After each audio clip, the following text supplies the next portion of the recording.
ကားတစ်စီးကိုထိန်းချုပ်မောင်းနေတဲ့နေရာမှာလေအရန်အရေးကြီးတယ်ဒါပေမဲ့လူတွေတိတ်တိမထားမိတဲ့အစိတ်ပိုင်းလေးတစ်ခုရှိတယ်အဲ့ဒီဟာလေးတစ်ခုတည်းပြတ်သွားတာနဲ့ကားမောင်းရတဲ့ feeling ရော safety ပါတူတူကြီးကိုထိခိုက်သွားနိုင်တယ်ကဲအဲ့ဒါဘာများဖြစ်မလဲဆိုတာဒီနေ့အတူတူလေ့လာကြည့်ကြရအောင်ကဲဒီမေကုန်းလေးကိုတစ်ချက်ကြည့်လိုက်ပါစတီယာရင်ပြီးတဲ့ကားပြီးတွေကိုဘာကဆက်ပေးချတယ်လဲတဲ့ရိုးရိုးလေးလို့ထင်ရလေဟုတ်ဒါပေမဲ့ဒါကကားတစ်စီးရဲ့အရေးကြီးဆုံးချိတ်ဆက်မှုတစ်ခုကိုတိတ်တိတ်ညှိုးနေတာပါအဖြစ်ကိုစဉ်းစားမိကြပြီလား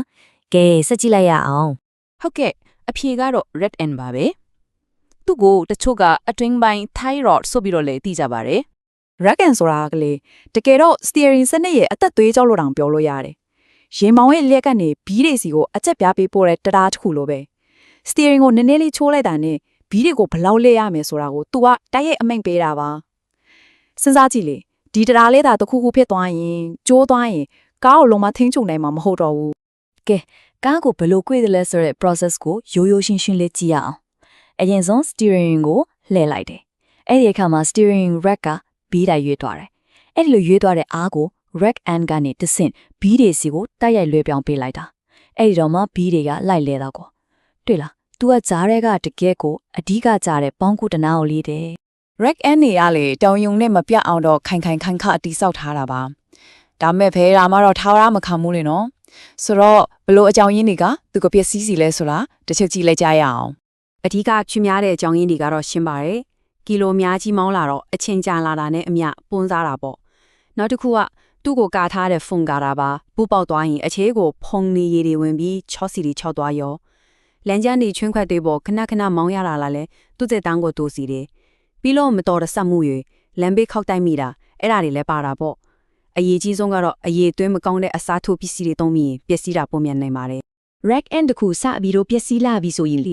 ကားကငါပြက်နေပြီဆိုပြီးချက်ချင်းအော်မပြောဘူးအစပိုင်းမှာတိတ်တိမထားမိလို့တဲ့တိမ်မွေးတွေလက္ခဏာလေးတွေနဲ့တူလေးတတိပေးတတ်တယ်ကဲအဖြစ်အရာဆုံးပထမဆုံးလက္ခဏာတစ်ခုကတော့တာယာနဲ့ပတ်သက်တယ်ကားတာယာလေးကိုကြည့်လိုက်တဲ့အခါအစွမ်းနေမှာမညီမညပွန်းစားနေတာမျိုးတတိထားမိနိုင်တယ်ဘာလို့ဒီလိုဖြစ်ရတာလဲဆိုတော့ rack and lean နဲ့ချောင်းနေတာဒါဘီးတွေရဲ့ညင်ညင်ညာညာရှိနေရမယ့်အနေထား wheel alignment ကိုတွားပြီးမှားယွင်းစီလို့ပဲဆိုတော့အဲ့ဒီကနေတာယာဒီမညီမညာစားတယ်တက်တန်းတိုးတယ်ဒါနဲ့မကဘူး brake အုပ်တဲ့အခါမှာတော့ အန်တရရှိလာနိုင်တယ်နောက်ထပ်တတိထားမိတတ်တဲ့လက္ခဏာတစ်ခုက alignment ချိန်ပြီးတာအနေတောင် steering ကနည်းနည်းစောင်းနေတော့မဲဆိုတာမျိုးပေါ့ကားကိုတဲမောင်းနေတာဒါပေမဲ့ steering ကဖြောင့်မနေဘူးတစ်ဖက်ကိုနည်းနည်းလေးစောင်းနေတယ်အဲ့ဒါဘာလို့ဖြစ်လဲဆိုတော့လေပွန်စားနေတဲ့ rack end ကြောင့် steering ချစ်ဆက်ထားတဲ့အစိတ်ပိုင်းတွေကြားမှာအားလဲနေတဲ့နေရာလွတ်တဲ့ play တွေဖြစ်လာလို့ပဲဒါကဘာကိုပြနေလဲဆိုတော့ steering system တစ်ခုလုံးရဲ့တည်ငြိမ်မှုကစပြီးရိုင်းနေလာပြီဆိုတဲ့သဘောပဲနောက်တစ်ခုအထူးသဖြင့် highway လို့အမြင့်လမ်းတွေမှာမောင်းတဲ့အခါ steering wheel ကနေလက်ကိုနည်းနည်းလေးတုံခါနေတယ်လို့ခံစားရတာမျိုးပေါ့အဲ့ဒီတုံခါမှုကဘယ်ကလဲဆိုတော့ rack end အစစ်မှာချောင်းနေတော့ဘီးရဲ့အလဲပတ်မှုကမကြင်ငင်တော့ဘူးလေအဲ့ဒီတုံခါမှုကစတီယာရဲ့ငနေတဆင့်လက်စီကိုရောက်လာတာအန်တယ်ဆင့်ကတော့နှိမ့်အလဲလောက်စီတယ်ဒါပေမဲ့ဒါကပိုဆိုးလာနိုင်တဲ့လက္ခဏာတစ်ခုပဲโอเคအခုဆိုရင်ကားကဒိုဒိုလီတတိပေးနေရကနေပိုကျဲလောင်ပေးတိတိတာတာကြီးတတိပေးတဲ့အဆင့်ကိုရောက်လာပါပြီဂလောက်ဆိုတဲ့အသက်နေကြားလာရမယ်ကားကရင်းရိုင်လာမယ်ဒီဆင့်ကတော့လုံးဝလစ်လူရှုလို့မဖြစ်တော့ဘူးအထူးသဖြင့်လမ်းမညီတဲ့နေရာဒီခြုံခွက်တွေပေါ်ဖြတ်မောင်းတဲ့အခါဒါမှမဟုတ်အရှိန်နန်းနန်းနဲ့꿰လိုက်တဲ့အခါမျိုးမှာဂလောက်ဆိုတဲ့အတန်မျိုးကြားလာရတာပေါ့အဲ့ cloud ဆိုတဲ့အတန်ဘာကြောင့်ထလာတာလဲဆိုရင် rack end ရဲ့ဘောလုံးနဲ့အန်ခွက်လိုအစစ်ထဲမှာပွန်းစားမှုတွေများလုံးပြီးလိုတာထပိုးကွာဟန်နေလို့ပဲဒီအတန်ကြားရပြီဆိုရင်တော့အစစ်ကတော်တော်လေးပြက်စီးနေပြီလုံးဝပြုတ်ထွက်တော့မယ်အခြေအနေနာကပ်လာပြီဆိုတာကိုသိထားရမယ်အန်တရဲ့အဆင့်ကအလဲလက်လောက်ရှိနေပြီနောက်တစ်ဆင့်ကတော့တော်တော်လေးစိတ်အနှောက်အယှက်ဖြစ်စရာကောင်းတဲ့ခံစားမှုပဲကားကမတင်ငိမ့်တော့ဘူးတဲမောင်းချင်တောင် steering ကိုအမြဲတမ်းပြန်ထိန်းနေရတယ်ကိုတွားခြင်းနဲ့လမ်းကြောင်းအတိုင်းမနေဘဲနဲ့ရင်းရိုင်နေတာမျိုးပေါ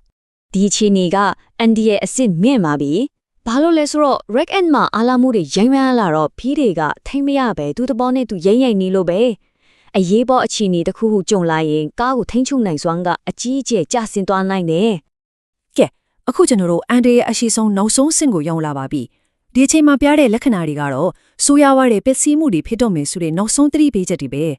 လုံးဝကိုလွယ်မရှုတဲ့အခြေအနေပါဒီအစိမ်းရလက္ခဏာကတော့ steering အလွန်အမင်းအားလတ်နေတာပဲဆိုလိုတာက steering ကိုလက်လိုက်ပြီးတာနဲ့ဘီးတွေကချက်ချင်းတုံ့ပြန်မလာတော့ဘူး အချိန်တစ်ခုကြာမှလိုက်လာတယ်ဒါဟာ wreck and asset ပြုတ်ထွက်မဲ့လက္ခဏာဖြစ်လို့အလွန်အမြင့်အန္တရာယ်များတဲ့အခြေအနေပဲ နောက်ဆုံးမှာတော့အဆိုးဆုံးပျက်စီးမှုဖြစ်လာနိုင်တယ်အဲ့ဒါကတော့လုံးဝပြုတ်ထွက်သွားတာပဲအရင်ကတတိပေးချအဆင့်ဆင့်ကိုသာလစ်လျူရှုခဲ့မယ်ဆိုရင် right and asset လုံးဝပြုတ်ထွက်သွားပြီး steering ကိုလုံးဝချင်းချုပ်လို့မရတော့တဲ့အခြေအနေကိုရောက်သွားနိုင်တယ်အဲ့ဒီအခါမှာကြီးမားတဲ့မတော်ဆမှုတွေဖြစ်လာတော့မှာပဲ ဆိုတော့ဒီနေ့ကျွန်တော်တို့လေ့လာခဲ့တာရဲ့အဓိကအနဲ့ချုပ်ကရှင်းရှင်းလေးပါပဲကိုကားပေးတဲ့တတိပေးချက်တွေကိုနောက်ထောင်တယ်ဆိုတာပြုပြင်ထိန်းသိမ်းမှုလုပ်ဖို့တတ်တတ်မဟုတ်ပါဘူးအဓိကဘေးကင်းလုံခြုံရေးအတွက်ပါကိုတော်ရောလမ်းပေါ်မှာရှိတဲ့တခြားသူတွေအားလုံးအတွက်ပါပဲကဲအဆောင်တော့အနေနဲ့ဒီမိခွန်းလေးကိုပဲမေးပြီးထားခဲ့ချင်ပါတယ်အခုကိုမောင်းနေတဲ့ကားကရောကိုကိုတစ်ခုခုပြောပြဖို့ကြိုးစားနေသလားအဲ့ဒီအတန်လေးတွေကိုပိုပြီးဂရုတစိုက်နားထောင်ဖြစ်အောင်တွေးဆတစ်ခုအနေနဲ့ပေါ့